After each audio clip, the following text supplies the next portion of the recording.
কেইটামান ছাবস্ক্ৰাইবাৰ মোক কৈ আছে ডিউক 125 আমাৰ অসমত বৰ্তমান অন ৰোড প্ৰাইচ কিমান চলি আছে আৰু 2023 মডেলখন যদি আমি অসমৰ পৰা লওঁ তেতিয়াহ'লে কিমান টকা ডাউন পে'মেণ্ট দিব লাগিব, কিমান টকা ইণ্টাৰেষ্ট ৰেট পৰিব অকণমান কৈ দিয়ে। এতিয়া চাওক, আমাৰ অসমত যদি ডিউক 125 খান 2023 মডেলখন যদি আপুনি ল'ম বুলি ভাবি আছে তেতিয়াহ'লে আমাৰ অসমত চলি আছে অন ৰোড প্ৰাইচ 1,95,175 টাকা অন ৰোড প্ৰাইচ চলি আছে।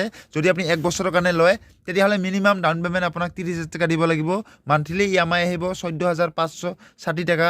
টোটেল ইণ্টাৰেষ্ট মানে আপুনি যদি 1 বছৰৰ কাৰণে ল'ব তাৰ কাৰণে আপোনাক ইণ্টাৰেষ্ট দিব লাগিব 9,545 টাকা, আপোনাক সুদ দিব লাগিব আৰু ইণ্টাৰেষ্ট ৰেট পৰিব 10.5 আৰু টোটেল আপোনাক দিব লাগিব 2,04,719 টাকা আপোনাক দিব লাগিব 1 বছৰৰ কাৰণে ল'লে। আৰু যদি আপুনি 2 বছৰৰ কাৰণে লয় তেতিয়াহ'লে আপোনাক DP-SAM দিব লাগিব 30,000 টাকা। মান্থলি EMI আহিব 7,660 টাকা মান্থলি EMI আহিব আৰু টোটেল ইণ্টাৰেষ্ট মানে আপুনি যে 2 বছৰৰ কাৰণে ল'ব তাৰ কাৰণে আপোনাক 18,670 টাকা আপোনাক দিব লাগিব আৰু ইণ্টাৰেষ্ট ৰেট পৰিব 10.5। এটা চাওক, আপুনি 30,000 টাকা দি আছে কাৰণে আপোনাৰ ইণ্টাৰেষ্ট ৰেটটো অকণমান বাঢ়ি আছে 10.5। যদি আপুনি ডাউন পে'মেণ্টটো অকণমান বঢ়াই দিয়ে, যদি 50,000 টাকা ডাউন পে'মেণ্ট দিয়ে তেতিয়াহ'লে আপোনাৰ ইণ্টাৰেষ্ট ৰেটটো কমি যাব 10.5, 8.5। মানে যিমান টকা আপুনি ডাউন পে'মেণ্ট দিব ইমান আপোনাৰ ইণ্টাৰেষ্ট ৰেটটো আপোনাৰ কমি যাব। মানে ইয়াত যদি আপুনি 50,000 টাকা ডাউন পে'মেণ্ট দিয়ে তেতিয়াহ'লে ইয়াত ইণ্টাৰেষ্ট ৰেটটো কমি যাব।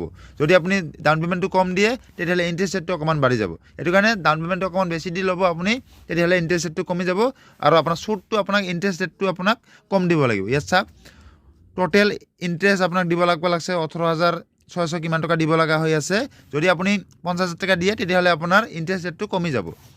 এটা চাওক, টোটেল আপোনাক দিব লাগিব 2 বছৰৰ কাৰণে ল'লে 2,13,845 টাকা আপোনাক টোটেল দিব লাগিব 2 বছৰৰ কাৰণে ল'লে। আৰু যদি আপুনি 3 বছৰৰ কাৰণে লয় তেতিয়াহ'লে DP দিব লাগিব চেম 30,000 টাকা। মান্থলি EMI আহিব 5,370 টাকা আৰু টোটেল ইণ্টাৰেষ্ট আপোনাক দিব লাগিব 28,100 টাকা আপোনাক দিব লাগিব আৰু ইণ্টাৰেষ্ট ৰেট পৰিব 10.5 আৰু টোটেল আপোনাক দিব লাগিব 2,23,270 টাকা আপোনাক দিব লাগিব 3 বছৰৰ কাৰণে ল'লে। আৰু ডকুমেণ্টছ দিব লাগিব ভোটাৰ আই কাৰ্ড, পেন কাৰ্ড, আধাৰ কাৰ্ড, বেংক পাছবুকখন দিব লাগিব। দিয়াৰ পিছত আপোনাৰ 2 ঘণ্টামান প্ৰচেছিং হ'ব। প্ৰচেছিঙত যদি এপ্ৰুভ হয় তেতিয়াহ'লে ডিউক 125 2023 মডেল আছে, এইখন আপুনি ল'ব পাৰিব মাত্ৰ 30,000 টাকাত। ডকুমেণ্টছটো কৈ দিলোঁ, ইজি ডকুমেণ্টছ, ভোটাৰ আই কাৰ্ড, পেন কাৰ্ড, আধাৰ কাৰ্ড, বেংক পাছবুকখন দিয়াৰ পিছত আপোনাৰ 2 ঘণ্টামান প্ৰচেছিং হ'ব। প্ৰচেছিঙত যদি এপ্ৰুভ হয় তেতিয়াহ'লে ডিউক 125খন আমাৰ অসমৰ পৰা মাত্ৰ 30,000 টাকাত আপুনি ল'ব পাৰিব। আৰু এতিয়ালৈকে যদি মোৰ চেনেলটো ছাবস্ক্ৰাইব কৰা নাই, ছাবস্ক্ৰাইব কৰি ৰাখক। মোৰ নতুন নতুন ভিডিঅ' হৈ আছে। বঙাইগাঁৱত কেইদিনমান পিছত মোৰ ধামাকা ভিডিঅ' হৈ আছে। Second hand bike, second hand tractor, second hand e-rickshaw, যিমানখিনি শ্ব'ৰুম আছে চব ভিডিঅ' মই এইটো চেনেলত চেষ্টা কৰিম মানে আপলোড কৰিবৰ কাৰণে। এতিয়ালৈকে যদি মোৰ এই চেনেলটো ছাবস্ক্ৰাইব কৰা নাই, ছাবস্ক্ৰাইব কৰি ৰাখক। নতুন নতুন ধামাকা ভিডিঅ' আহি আছে জল্দি।